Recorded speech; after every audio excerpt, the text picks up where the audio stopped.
혹시 너무 솔직하게 말해서 아차 싶었던 적 있으신가요? 네, 누구나 한 번쯤은 있을 법한 경험이죠. 오늘 저희가 살펴볼 자료에도 비슷한 얘기가 나와요.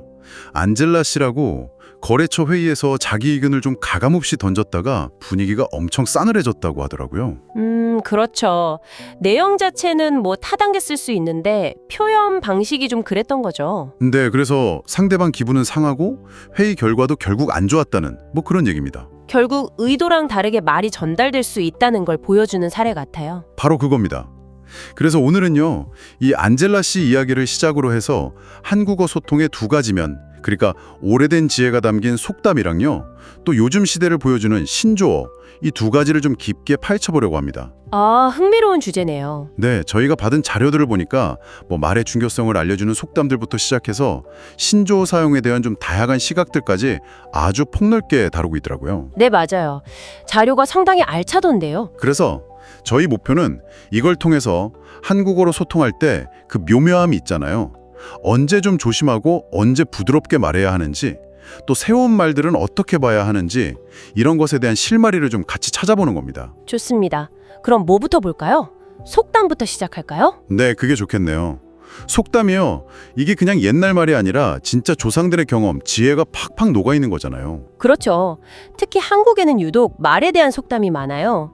그만큼 우리 문화가 이 관계, 소통 방식을 중요하게 생각한다는 증거겠죠. 아, 하긴 그러네요.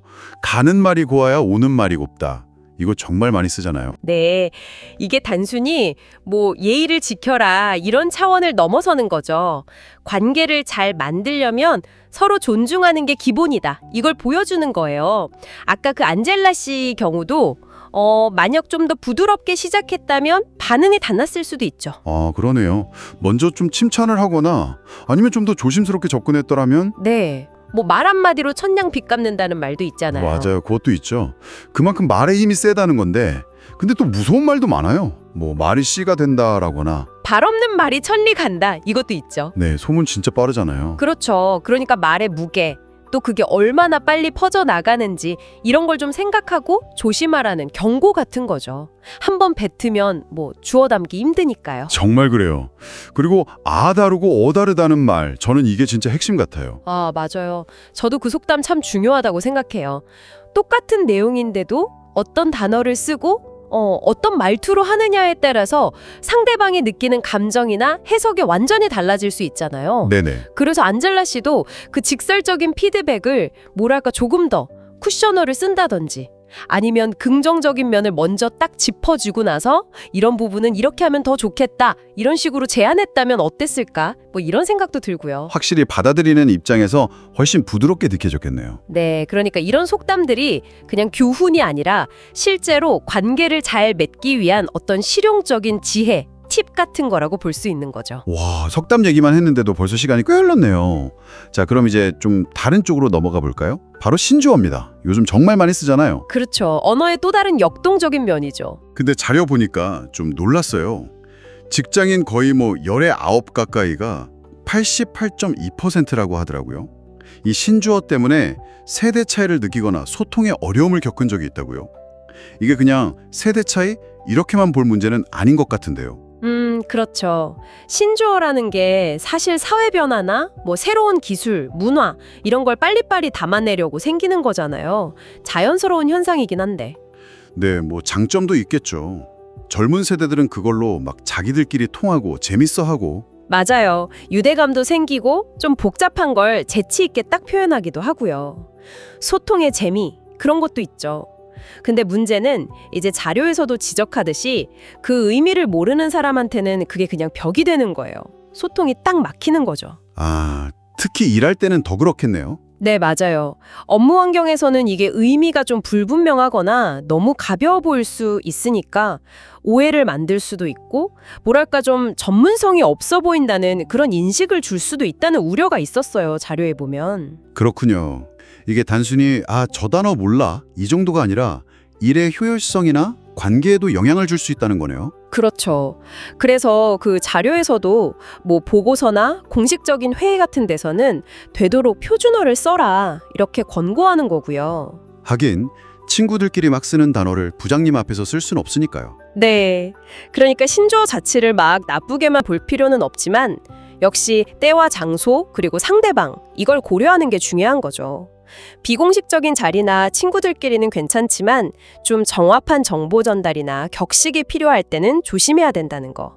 네, 결국은 이것도 균형이네요. 언어 규범이랑 소통 효과 사이에서 줄타기를 잘 해야 하는. 맞습니다. 지혜가 필요한 부분이죠. 자, 그럼 정리를 좀 해볼까요? 오늘 이야기를 들어보니까 한국어 언어 생활이라는 게 속담이 알려주는 그 신중함, 배려, 이런 가치랑 또 신조어가 보여주는 그 시대 변화에 따른 역동성, 그 사이에서 계속 길을 찾아가는 과정 같다는 생각이 드네요. 네, 정확히 보셨어요. 결국 핵심은 단순히 말을 유창하게 잘하는 그런 기술적인 면보다는 상황이나 맥락을 잘 읽고 상대방을 생각해서 가장 적절한 표현을 고르는 그런 언어 감각 그리고 소통 태고 이게 아닐까 싶어요. 그렇죠. 안젤라 씨처럼 의도는 좋았어도 그 전달 방식 때문에 오해가 생길 수 있으니까요. 네, 바로 그 점이죠.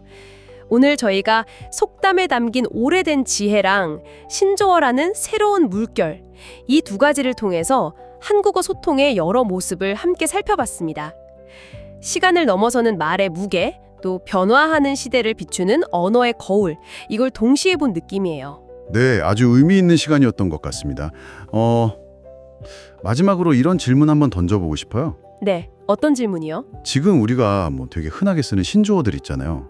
예를 들면 워라벨이라든지 아니면 MZ세대 같은 말들. 이런 단어들이 한 50년 아니면 100년 뒤에는 어떻게 되어 있을까요? 글쎄요. 그때도 그냥 일상적인 표준어처럼 쓰이고 있을까요? 아니면 그냥 그때 그런 유행어가 있었지 하면서 사전에나 남아있는 그런 단어가 될까요? 와, 정말 흥미로운 질문인데요. 네, 언어가 계속 변하잖아요. 그 속에서 미래를 살짝 상상해 보는 것도 재밌는 일인 것 같아요. 그러네요. 정말 한번 생각해 볼 만한 질문입니다. 오늘 저희가 나눈 이야기들이 여러분의 언어 생활을 한번 돌아보고 또 더 나은 소통을 고민하는데 작은 계기나 영감이 되었기를 바랍니다.